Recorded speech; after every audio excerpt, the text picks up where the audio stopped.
Сәлем баршаңызға, сіздермен дәрігер Бағзат Сейтғазыұлы.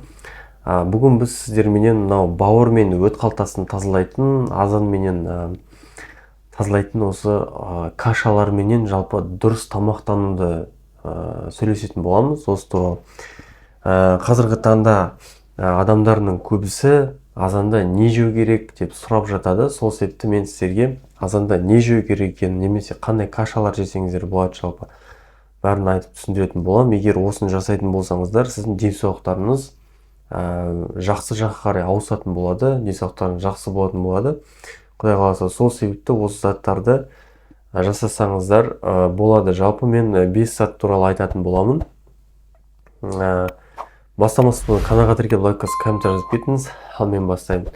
Ең біріншісі ол бізде кашалардан бастау керек. Жалпы адам ағзасы азанда кішкене ауыр да емес, жеңіл де емес, бір орташа келген тағамды жеу керек та. Соның біреусі мысалға ботқалар қазақша айтқан кезде, қандай ботқа дейтін болсаңыздар, сұлыдан жасалған ботқалар жесеңіздер болады. Сұлы дегеніміз жалпы осындай зат. Бұның кәдімгідей дәндері бар. Бұны қайнатқан кезде өзінің рецептері бар. Рецепттерді астына қалдырып кетемін описанияға. Осы рецепт бойынша жасасаңыздар болады. Жалпы ботқадан жасалатын, жаңа сұлыдан жасалатын, немесе овсяная каша деп айтады ғой, овестен жасалатын, немесе овсянка, жалпы сұлы және овес деген зат бар. Осы екі заттан да ботқа жасасаңыздар болады. Бұл кашаларды таңдаған кезде дайынын емес, анандай нелері бар, цельнозерновыйларын таңдағандарыңыз дұрысырақ болады. Өйткені оның құрамында клетчатка деген зат бар. Клетчатка дегеніміз біздің шектеріміздің жұмыс жасауына көмектесетін компонент. Егер клетчатка көп болса, үлкен дәретке жақсы отырасыздар. Егер клетчатка аз болса, үлкен дәретке барамай қаласыздар. Запор тудырады, жалпы шектеріңіз қатады. Сол себепті клетчаткасы көп зат қабылдаған дұрыс болады. Содан кейін екінші зат, бізде гречка өте пайдалы зат. Ол бауырды тазалауға көмектеседі. Гречка құрамында бүткіл ағзамызға керекті микронутриенттердің барлығы бар, витаминдердің барлығы бар. Сол себепті гречканы қолданыңыздар. Особенно бұның үстіне кашаның пайдалы майлар қосыңыздар. Мысалға оливковый масло болады, зейтун май деп айтамыз ғой. Одан бөлек кәдімгі қолдың майы бар ғой, сары май қоссаңыздар да болады.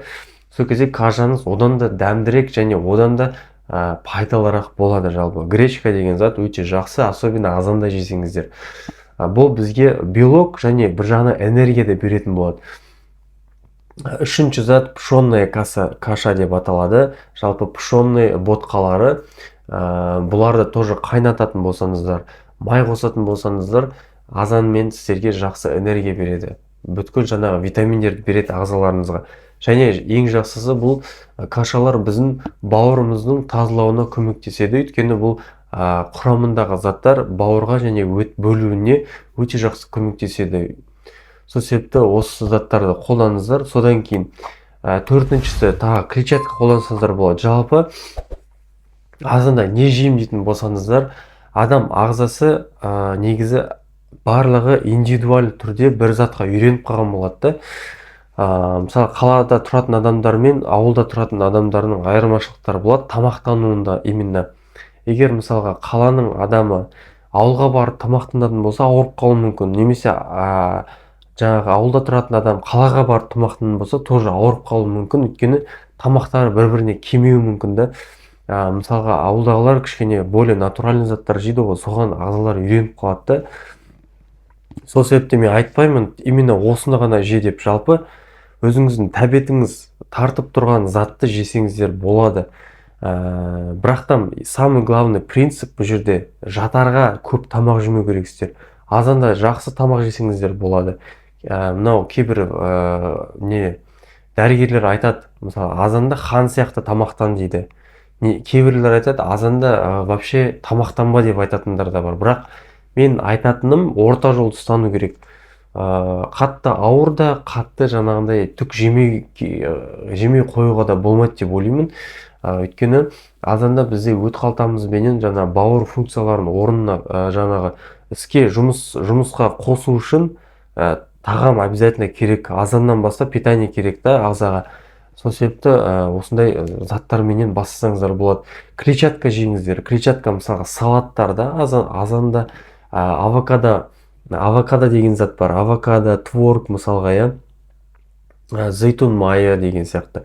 Неше түрлі әдемі салаттары, помидор, огурцы бар ішінде, мысалға зейтунның өзінің нелері бар, орешкалары бар, мысалға ішіне миндаль қоссаңыздар болады деген сияқты, неше түрлі орехтер, семяндар қоссаңыздар болады.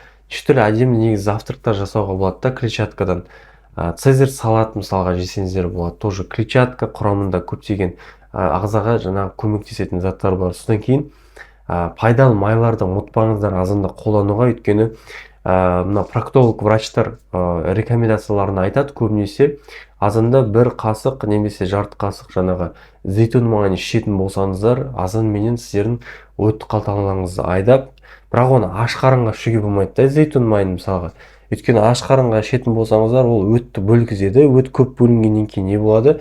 Сіздердің асқазан ішектеріңіз қабынып кетуі мүмкін да, неше түрлі колиттер болуы мүмкін деген сияқты. Өйткені все равно тамақпен бірге май ішілу керек. Сол кезде ол сіздің жаңағы ішектеріңізді жақсы жұмыс жасатуына көмектеседі. Сол үшін осыны қолданыңыздар, пайдалы майлар. Жалпы айтқым келгені осы.